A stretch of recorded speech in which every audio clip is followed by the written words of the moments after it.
या कुंदेन्दु तुषारहार धवला, या शुभ्रवस्त्रावृता, या वीणा वरदंड मंडितकरा, या श्वेत पद्मासना, या ब्रह्माच्युत शंकरा, प्रभवतिभिर्दैवै सदा वंदिता, सा मां पातु सरस्वती भगवती निःशेषजाड्यापहा।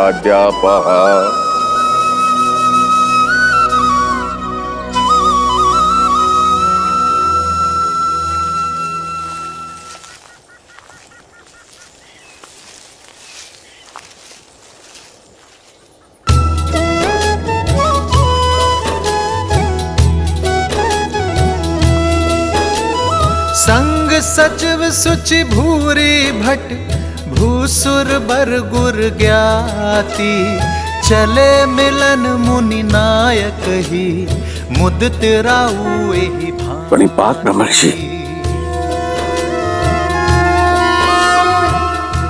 अहो भाग्य, आप मिथिला के इतने निकट आए। अब नगर में प्रवेश करें ऋषिवर। आपके आगमन से तो मिथिला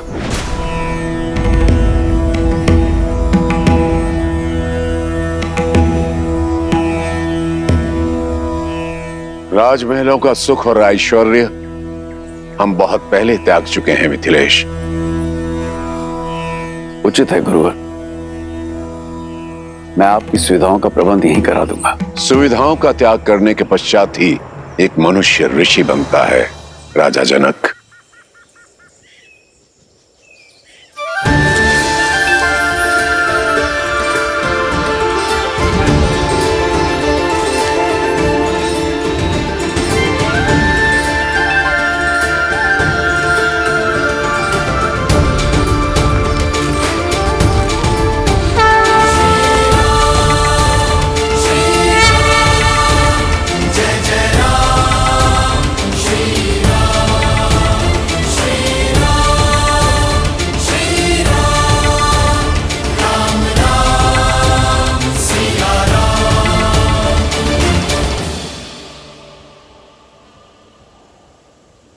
ऋषिवर,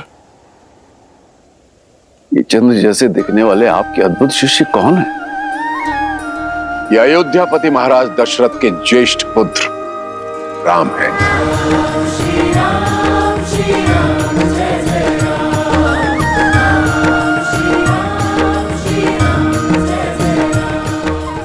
और ये उनके अनुज लक्ष्मण।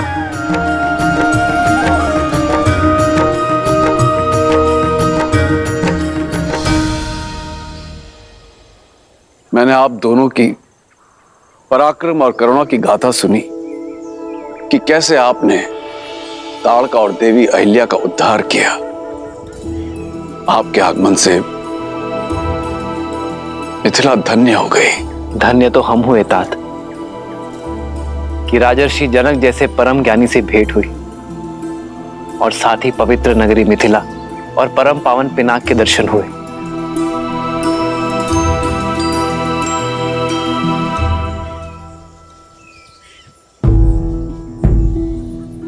ऋषिवर, आपसे एक विनती है। मैंने अपनी पुत्री के स्वयंवर के लिए अयोध्या भी निमंत्रण भेजा था, किंतु वहां से महाराज दशरथ का उत्तर आया कि राजकुमार आपके साथ हैं। कितना अद्भुत संयोग है ना, इस पावन उपलक्ष्य में आप इनको यहां ले आए। और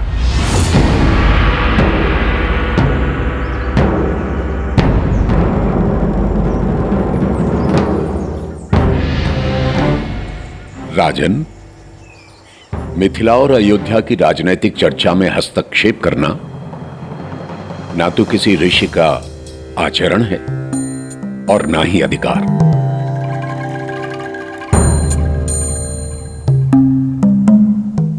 हम तो अपने शिष्यों के साथ जिस मार्ग से जा रहे थे, मिथिला उसके बीच में आ गई।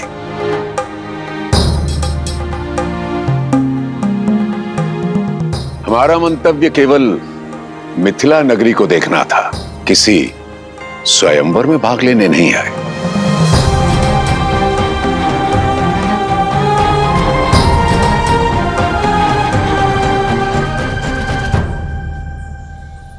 ऋषिवर, किंतु आप आशीर्वाद देने तो आएंगे ना।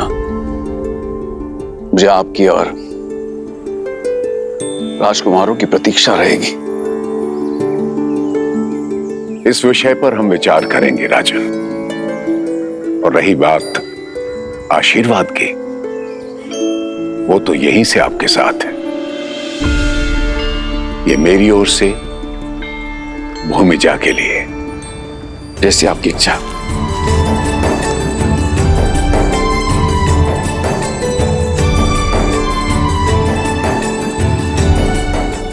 पाप ऋषिवर।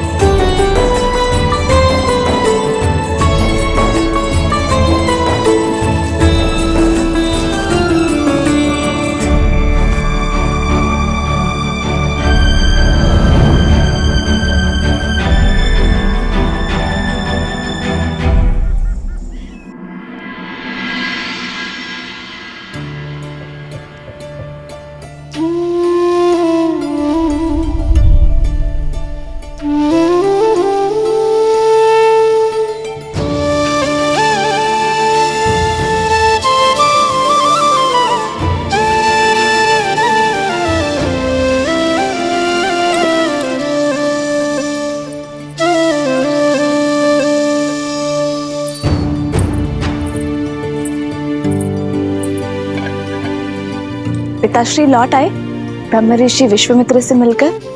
नहीं कुमारी। ठीक है, तुम जाओ। कदाचित स्वयंवर में ही आ पाएंगे दशरथ नंदन।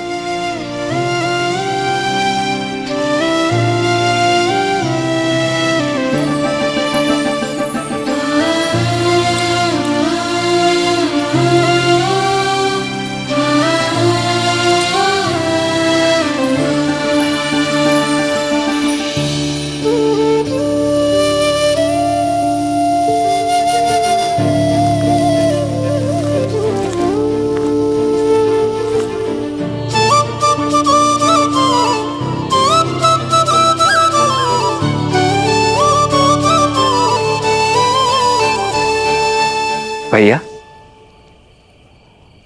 भैया बैठो लक्ष्मण।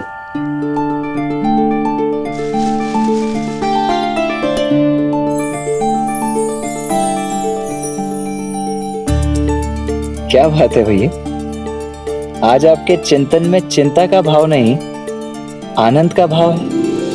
बात क्या है? एक ऐसी भावना ने मुझे स्पर्श किया है लक्ष्मण, जिसे मैंने कभी अनुभव नहीं किया। कुछ ऐसा जिसे शब्दों पे नहीं बताया जा सकता। ये आप क्या कह रहे हैं भैया? आप प्रयास तो कीजिए, कोई शब्द तो होगा उसके लिए। प्रीत। प्रीत?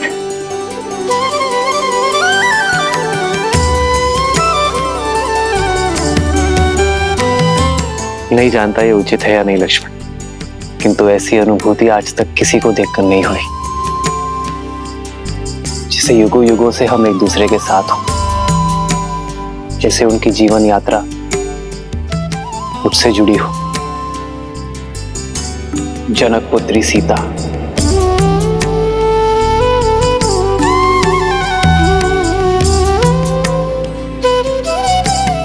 उन्हें देखकर जो भाव मेरे मन में आया वो प्रीति है लक्ष्मण। भैया, तो भैया आप यहाँ क्या कर रहे हैं? जाइए स्वयंवर में भाग लीजिए और जीत लीजिए अपनी प्रीत को। प्रीत को जीतने के लिए अयोध्या की मर्यादा नहीं हार सकता लक्ष्मण। ये आप क्या कह रहे हैं भैया? इसमें अयोध्या की मर्यादा कैसे भंग हो गई? हमें अयोध्या निमंत्रण तो भेजा ही गया था ना, और फिर राजर्षि जनक भी तो हमें निमंत्रित करने स्वयं आए थे, देखा था ना आपने।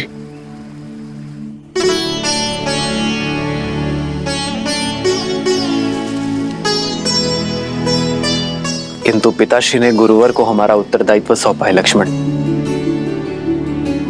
बिना गुरुवर की आज्ञा के स्वयंवर में जाना पिताश्री और गुरुवर दोनों का अपमान होगा।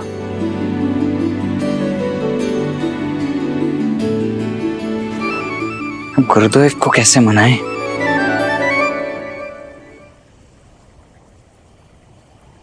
भैया, आप चिंता मत कीजिए, मैं कल प्रातः होते ही गुरुदेव के चरणों में पड़ जाऊंगा।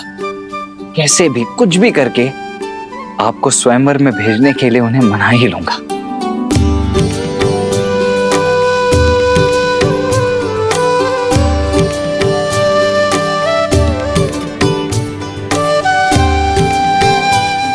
सीता के लिए उचित वर चुनना शिव धनुष का दायित्व है लक्ष्मण।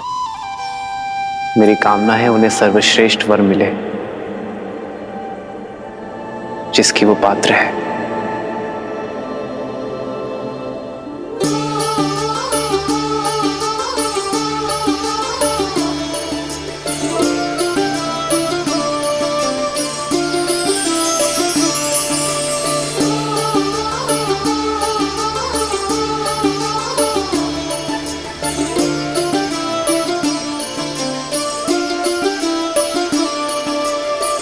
जन्म जन्म का है ये संगम, राम रतन सीता वैभव धन।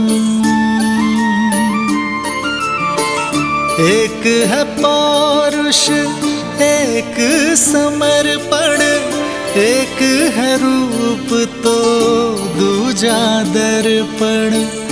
राम है लोचन सीता दृष्टि।